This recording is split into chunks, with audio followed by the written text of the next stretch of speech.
អត់ធ្មត់ភ្ញាក់រលឹកស្ទុះស្ទាគឺជាគន្លឹះនៃការអភិវឌ្ឍខ្លួនដើម្បីអភិវឌ្ឍខ្លួនឲ្យក្លាយជាមនុស្សឧស្សាហ៍ព្យាយាម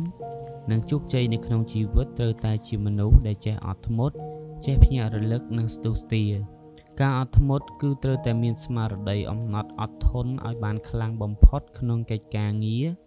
និងរាល់ការមើលងាយដោយការវាយប្រហារពីនរណាម្នាក់ឬក្រុមណាមួយ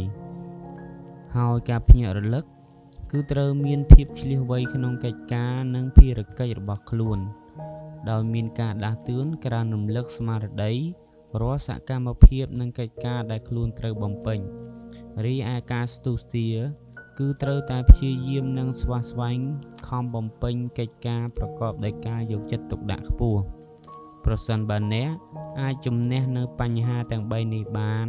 នោះអ្នកនឹងក្លាយជាមនុស្សល្អបំផុតដែលអាចកែប្រែគ្រប់គ្រងនិងដឹកនាំជីវិតខ្លួនឯងបាន